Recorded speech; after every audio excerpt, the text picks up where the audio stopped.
বুবলিকে ঘিরে নতুন ঝড়, সন্তান নাকি ক্যারিয়ার, এবার শাকিব খান বুবলি। কারণ আমি যখন তার ভালো ফেসটা দেখি আমি তো তখন আবার ওইটা বিশ্বাস করে ফেলি যে কেন এরকম হচ্ছে আমার সাথে, কেন এই ধরনের গেম। দিকে যেন শর্তই ছুড়ে দিলেন। বন্ধুরা, ঢাকাই সিনেমার সবচেয়ে আলোচিত নামগুলোর মধ্যে যখন শাকিব খান এবং শবনম বুবলির নাম একসাথে আসে তখনই যেন সোশ্যাল মিডিয়ায় শুরু হয় নতুন এক ঝড়। আবারও ঠিক তেমনটাই হয়েছে। সোশ্যাল মিডিয়ায় ভাইরাল হয়েছে এমন কিছু শিরোনাম যেখানে বলা হচ্ছে বুবলির সন্তানের কারণে এবার নাকি ক্যারিয়ার ধ্বংসের মুখে। এমনকি কেউ কেউ দাবি করছেন শাকিব খান নাকি শর্ত দিয়েছেন সন্তান। শাকিব খানকে বিয়ের রিজনটা আমার কখনোই ওই স্টারডম আমি নিব বা এরকম কিছু ছিল এটার প্রশ্নই ওঠে না। ক্যারিয়ার একটা বেছে নিতে হবে, কিন্তু আসল প্রশ্ন হলো এগুলো কি সত্যি নাকি এগুলো শুধু ভাইরাল হওয়ার জন্য বানানো অতিরঞ্জিত শিরোনাম। আজকের ভিডিওতে আমরা পুরো বিষয়টা শান্তভাবে বিশ্লেষণ করব। কোথা থেকে এই ধরনের গুঞ্জন আসে, কেন মানুষ এত আগ্রহ নিয়ে এসব দেখে, আর একজন তারকার ব্যক্তিগত জীবন কিভাবে তার ক্যারিয়ারের সঙ্গে জড়িয়ে পড়ে। আপনি যদি তারকাদের খবর, ভাইরাল টপিক আর মিডিয়ার বিশ্লেষণ পছন্দ করেন তাহলে এখনই ভিডিওটি লাইক দিন আর চ্যানেলটিকে অবশ্যই সাবস্ক্রাইব করে পাশে থাকা বেল আইকনটি অন করে রাখুন। চলুন শুরু করা যাক। বুবলি এবং শাকিব খান এই দুই নাম বহুদিন ধরে বিনোদন জগতের আলোচনার কেন্দ্রবিন্দু। তাদের সম্পর্ক, কাজ, ব্যক্তিগত জীবন সব। দেখুন, তার সাথে যখন আমার মুভি স্টার্ট হয় 2016 সালে, ফার্স্ট ফিল্ম থেকে আমি জানি হি ইজ সিঙ্গেল। সেই ইমপ্রেশনটাই কিন্তু সে দিয়েছে, সে সিঙ্গেল। যারা একদম কাছের মানুষ ছাড়া বাংলাদেশের 17 কোটি 18 কোটি মানুষ কি জানতো যে সে ম্যারিড, তার বাচ্চা আছে। কিছু নিয়ে দর্শকদের আগ্রহ অনেক বেশি। যখনই তাদের নিয়ে নতুন কোনো স্ট্যাটাস, সাক্ষাৎকার, ইঙ্গিতপূর্ণ মন্তব্য বা সোশ্যাল মিডিয়ার পোস্ট সামনে আসে সেই মুহূর্তটার মধ্যে ভাইরাল হয়ে যায়। আর সেই ভাইরাল হওয়ার সুযোগ নিয়ে অনেক পেজ, চ্যানেল এবং কন্টেন্ট ক্রিয়েটর এমন কিছু শিরোনাম বানায় যা শুনলে মনে হয় খুব বড় সড়ো কোনো বিস্ফোরক ঘটনা ঘটে যাচ্ছে। যেমন ক্যারিয়ার শেষ, চরম সত্য, ব্যক্তিগত জীবনের জন্য ধ্বংসের পথে।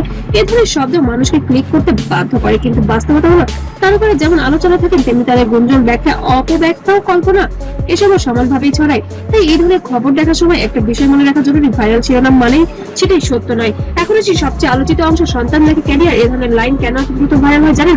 কারণ বিগত দিনে শাকিব খান সত্যি অপু বিশ্বাসকে এমন একটি শর্ত দিয়েছিলেন, এখন এসে নাকি বুবলিকেও এমনই কিছু শর্ত দিয়ে। আমার মেয়ে তো অনেক শান্ত ছিল। একটা কথা বলবো, আমার নাতির প্রতি যেন সে সবসময় কেয়ারফুলি থাকে এবং আমার নাতির জন্য আপনারা যে সত্যি নাকি বুবলিকে এবার বেছে নিতে হবে সংসার নাকি ক্যারিয়ার। এখন মহা বিপদে পড়ে গিয়েছে বুবলি। আসলে কি বুবলি এখন কি করবে সেটা বুঝতে পারছে না। সন্তানের ভবিষ্যৎ নিয়ে চিন্তা করবে নাকি নিজের ক্যারিয়ার নিয়ে চিন্তা করবে।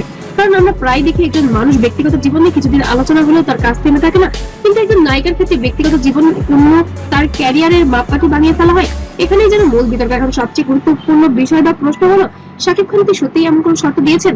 দেখুন, সোশ্যাল মিডিয়ায় অনেক কিছু লেখা যায়, কারণ কারো বক্তব্য অংশ কেটে পোস্ট করে কেউ নিজের মতো করে ব্যাখ্যা দেয়, আবার কেউ কেউ নাটকীয়তায় ভরে শিরোনামগুলো দিয়ে দেয়।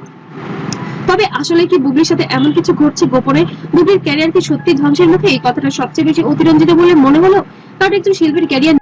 আমি যে মানুষটাকে বিয়ে করেছি তখন তো সে শুধুমাত্র আমার হাজবেন্ডই ছিল, আমি তাকে সিঙ্গেলই দেখেছি।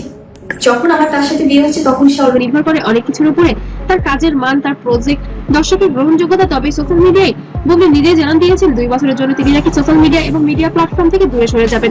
কিন্তু আসলে কি সেটাই বাচ্চার জন্য ছিল? সত্যি কি শাকিব এমন কিছুই বলেছিলেন যার কারণে বাধ্য হয়েছিলেন বুবলি এমন কোনো সিদ্ধান্ত নিতে? তো বন্ধুরা, অবশ্যই কমেন্ট বক্সে জানাতে ভুলবেন না বুবলির সিদ্ধান্ত ঠিক ছিল, শাকিব খান শর্তটা দিয়ে কি ঠিক করেছেন কিনা। আপনার মূল্যবান মন্তব্য আমরা পিন কমেন্ট করবো এবং সেটা নিয়ে পরের টপিকে আবার নতুন ভিডিও নিয়ে আসবো। ততক্ষণ সবাই ভালো থাকবেন, সুস্থ থাকবেন। আল্লাহ হাফেজ। ডিভোর্সড, তখন শুধু সেই সিঙ্গেল ছিলেন, তখন তার আশেপাশে কোনো কিছু আমি দেখিনি, আর দেখলেও তো আমার প্রশ্নই ওঠে না সেই জায়গাটাতে যাওয়ার।